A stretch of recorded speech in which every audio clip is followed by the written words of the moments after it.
Assalamu alaikum guys, how are you guys all doing? So it has been a long time since I have made a video. It's just a lot harder than I anticipated with a 4-year-old, a 2-year-old, and a 4-month-old, alhamdulillah, but it's a lot more complicated. And then we've had a lot of death in our family recently, and it just seems like one after the other. And it's just such a beautiful reminder in sadness that it's like this life is so temporary, so just make the most of it, And so that's just been really hard to process. My husband's father had a stroke 2 days ago, so it's just like really out of the blue, just people that are otherwise healthy that are just, dying and getting sick. So just hold your family members really close. Anyways, the whole reason you're here for this video is to be here for Q&A and kind of a get to know me. And so I had asked a little while back if anyone had any questions, and you guys left some really good questions actually. And then I had asked over on my Instagram, and there were some really good questions over there as well. So I am just gonna get started. So the first question that I got was, how old are you? So I am 28 years old, alhamdulillah. My husband is 29. My firstborn is 4, my secondborn is 2, and my thirdborn is 4 months old, alhamdulillah, and we're all in good health, so thank you so much. All right, so the second question I got, and I got this question actually a couple times, especially over my Instagram, is my husband Muslim? And yes, he is Muslim, alhamdulillah. All right, the next question is, how long have I been Muslim? And so I took my Shahada December 14th of 2014. So in December, it will be 7 years, alhamdulillah. All right, so the next question is, how did you and your husband meet? So my husband remembers meeting me actually before I met him, which is really funny. But we met in the US Army. So we were in the reserves. My husband is still in the reserves. But I was in for 8 years, and then I got pregnant with our firstborn, and at the same time my husband deployed to Afghanistan and Kuwait, and so I was really pregnant, and I just didn't re-enlist. So yeah, we met there, and it was really interesting because, like I said, he remembers meeting me before, and he wanted to ask me out. He thought it was cute, and I guess he just didn't. He said he was too nervous. And so later on, a couple years later, he came up to me and just said hi, and I was like, hi, and then the rest is history. So yeah, we met at the army. All right, the next question is, have you ever had a dream you felt was sent from Allah subhanahu wa ta'ala? And I wouldn't say I know 100% that it is sent from Allah, but I have a very strong feeling that it was, but that could just be feeling. So we had a miscarriage before we had our son, and it was a really early miscarriage, like 7 weeks, but still it was pretty sad and it was kind of devastating. But before I miscarried, I had a dream that I was inside of my stomach. This is so weird. Inside of my stomach, and there was like this little bed. Okay, go with me here. There's this little bed, and there was a little baby, like a fetus, laying on this little bed, and there was like a little lamp in the corner, like a little lantern, like a fire lantern. And so it was like really dim in there, and then I like reached out for the baby, and I knew it was a girl. It was so weird. I knew it was a girl. I reached out for the baby, and then she like tried to reach out for my hand, and then it like faded away, and then I miscarried like a couple days later. It was really weird. So I don't know if that is anything from Allah, but it was really weird, and who knows? Allah knows best. So yeah, that would probably be the closest thing I feel like I've ever had to a dream that was kind of like prepping me for hardship.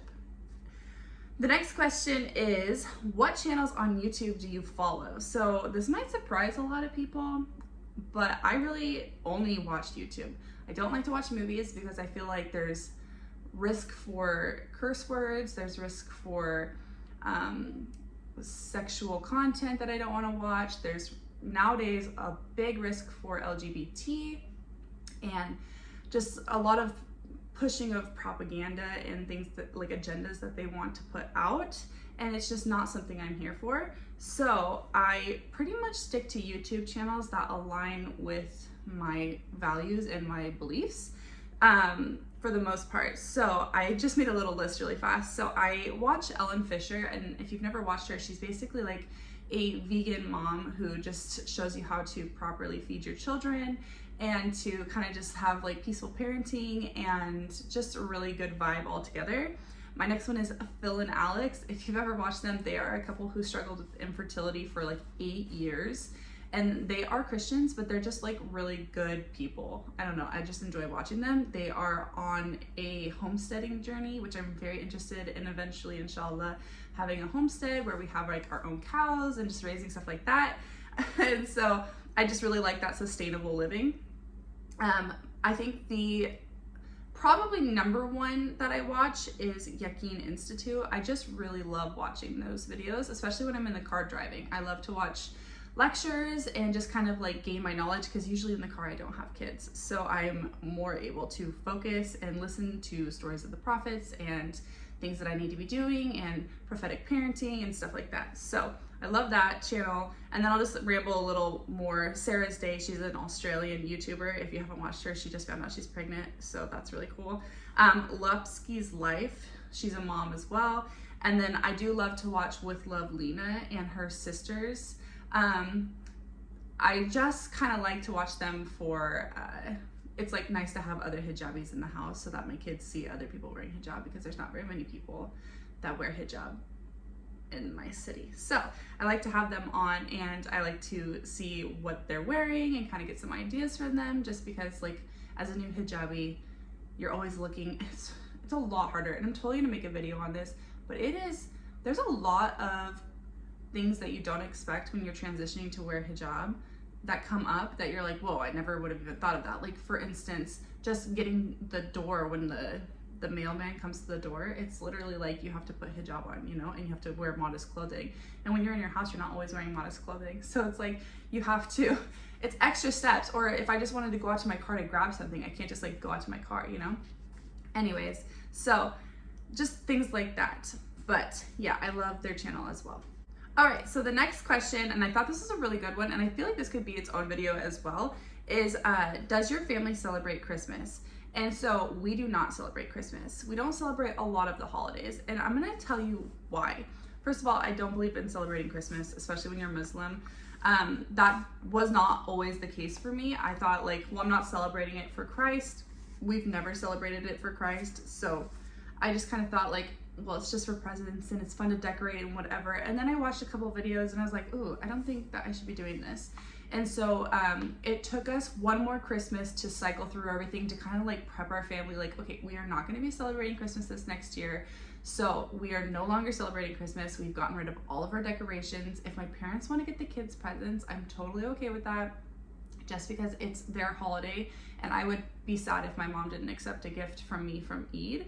So that is what we're doing now.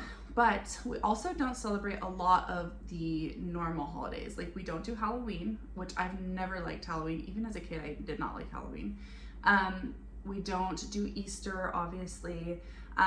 A little bit, Matt and I will celebrate Valentine's Day, just as kind of like it's a good excuse to have like a date night.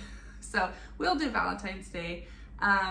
But yeah, we basically stick to our Eids, and my favorite holiday other than the Eids is Thanksgiving. I love Thanksgiving because it's just so nice to have all your family in the same room, eating good food and just being thankful. And we do like these cards every year that we write like what we're thankful for, and it's just, I don't know, it's nice. My family does that, so that's pretty cool.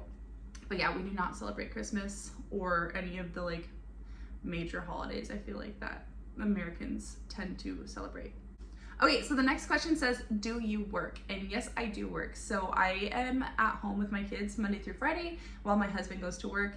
And then on Saturday and Sunday, which is actually today, Saturday, I will have to go to work after I'm pretty much done filming this video. But I work at a hospital in radiology, which is like basically CTs, MRIs, ultrasounds, all that kind of stuff. So it's a really good job. I got very, very blessed with it. Alhamdulillah again. Just literally the perfect job for me. And it's honestly almost like a vacation because it's so quiet and I sit in a dark room and it's just really, really peaceful. So I love going to work, honestly. Yeah, so I work at a hospital. Okay, so this one I thought was a really great question. Do you think that the society you live in is only interested in materialism and partying, or they seek escape in spirituality and closeness to other people? The last part I'm a little bit confused about, but the first part, I definitely think a lot of the world lives in a society that is consumed with materialism. And I could definitely do a whole video on this, but I feel like we live in a society where people don't have a purpose. When you don't have a purpose, you surround yourself and buy things that bring you pleasure because you're seeking pleasure and contentment. And when you don't have Islam to guide you, you don't have anything. You're lost. You don't have a purpose. So you try to make yourself feel happy. And the only way that most people can make themselves feel happy is with sex, is with buying things, is with drugs and alcohol. And so when you don't have the compass and the straight path, you go to those things. And so yes, I do feel like, especially in America, where we have the privilege of having pretty much anything we want delivered to our door within 2 days, people are consumed with materialism. People are consumed, and I see it even with like Muslims, that they're consumed with needing the best car. They're consumed with needing what's in trend in clothes. They're consumed with, you know, needing the new iPhone, even though your iPhone is still working. Why are you buying a new one? It works just fine, you know? And it's just, it's something that I feel very, very passionate about. And sometimes it's like, you can easily fall into the trap if you are not sticking to your prayers, if you're not sticking to reading Quran, if you're not filling yourself up with Iman, your cup's gonna be empty, and then you're gonna start turning to those things. So I could actually make a whole video about that. And partying, yes, I agree with the partying as well. Okay, so this question I thought was actually kind of funny. So it says, is it more normal to have dogs instead of children in your society? And I wouldn't say that it's more normal to substitute having children with getting a dog, but I would say that a good majority, like I would be very generous to say 70% of people own a pet or a dog or something. And a lot of people who don't get married will end up getting a dog or a cat to like have a companion, basically. So yeah, I would say it's very common in the United States, especially to have dogs. Very, very common. We don't have any pets. I don't like hair. I don't like hair. So if I could find a cat that doesn't shed, I'm all for it, maybe, because my kids would love it. But yeah, we don't have any pets. Okay, so the next question is, how many kids do you want? So if I could have any number that I wanted, I would love to have a big kid. I'm an only child. My husband is from a family of 5 kids. And so he's used to like that big family. So I would love to have like 7 kids. I would love to have like a posse, like a pack of children that follow me around. You know when you go to the store and you see someone pull up in a van and like 10 kids come out? I love that. I just think that is so cool. I don't know why. I think it's so cool. So yeah, if I could just, you know, have kids and that would all be all I could do, I would love to have like 7, but I think 4 is more realistic for us. But Allah knows best, and I will take any child that He gives me. And we would also really love to adopt. It's something that's been on our hearts since we first got married. It's just very expensive to adopt in majority of cases. Some cases it's very cheap, but you have to get very, very lucky. So it can cost around $30,000 in the US to adopt. That's not everyone's case. I know a woman who adopted for like $8,000. So it's just very, very expensive. But we feel very, very called to open our home to 1 or more adopted children. I think we'll do that a little bit later so that we can give them our full undivided attention, because right now we have a lot of little kids running around this house. Okay, so the second to last question I have is, do people you are surrounded with ask you a lot of questions about Islam and your decision? So yes, for the most part, I would say, especially once you put hijab on, a lot of people, because when you're not wearing hijab, a lot of people would never think that you're Muslim. Like, I pray at work, I have a separate room I can go into so they don't know what I'm doing. So when I wasn't wearing hijab, it's like I'm just a normal person, and people probably just automatically assume you're Christian by default, because a lot of people are just Christian by default in the US. It seems like, unless they're clearly obviously something else. So I do get questions a lot now. And the problem is a lot of people, not a lot of people, but there are a good majority of people who I work with who come at it from a very arrogant standpoint. And it's not that they hate Islam, and it's not that they hate Muslims, it's they're atheists and they wonder why I would choose to be Muslim, because I think a lot of people view Islam, especially for women, and especially putting on hijab, that I was like forced to do it, and that I married a Muslim that is making me do it, and that I'm brainwashed, and there's just a lot of like misconceptions. And so I think all of those misconceptions come out on me, and it's my responsibility, and I'm more than happy to do it. I see a lot of people who are hijabis who say it's like not my responsibility to teach you about Islam. No, it is my responsibility in some ways. Like, there's so far I will go, but I am a walking representation of this religion. And so when people ask me a question, it's my job to, if they even are being disrespectful to me, it is my job to respond with kindness, and it is my job to respond with facts. And if I don't know something, I'm very comfortable with being like, I don't know the answer to that question. Let me Google it really fast, or let me find out and I'll email it to you.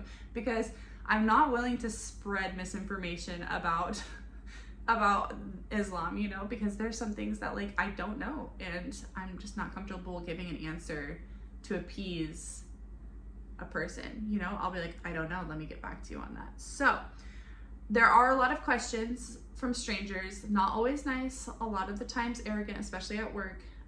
But I will say that as far as questioning my decision, in the beginning, I was hanging out with Saudis, and my parents, like any good parents should, were worried that I was going to convert to Islam, and that I wasn't doing it for my own choices, and that I was gonna run away to Saudi Arabia and like literally leave them and never come back.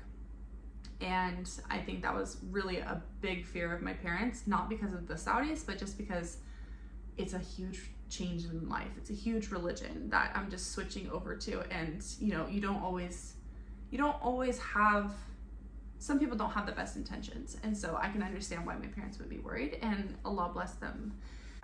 All right, guys, thank you so much for watching. I hope that I did a good job answering your questions. There were a couple that I didn't get to because this video is almost 40 minutes long right now, so I'll have to edit this and put it up tomorrow.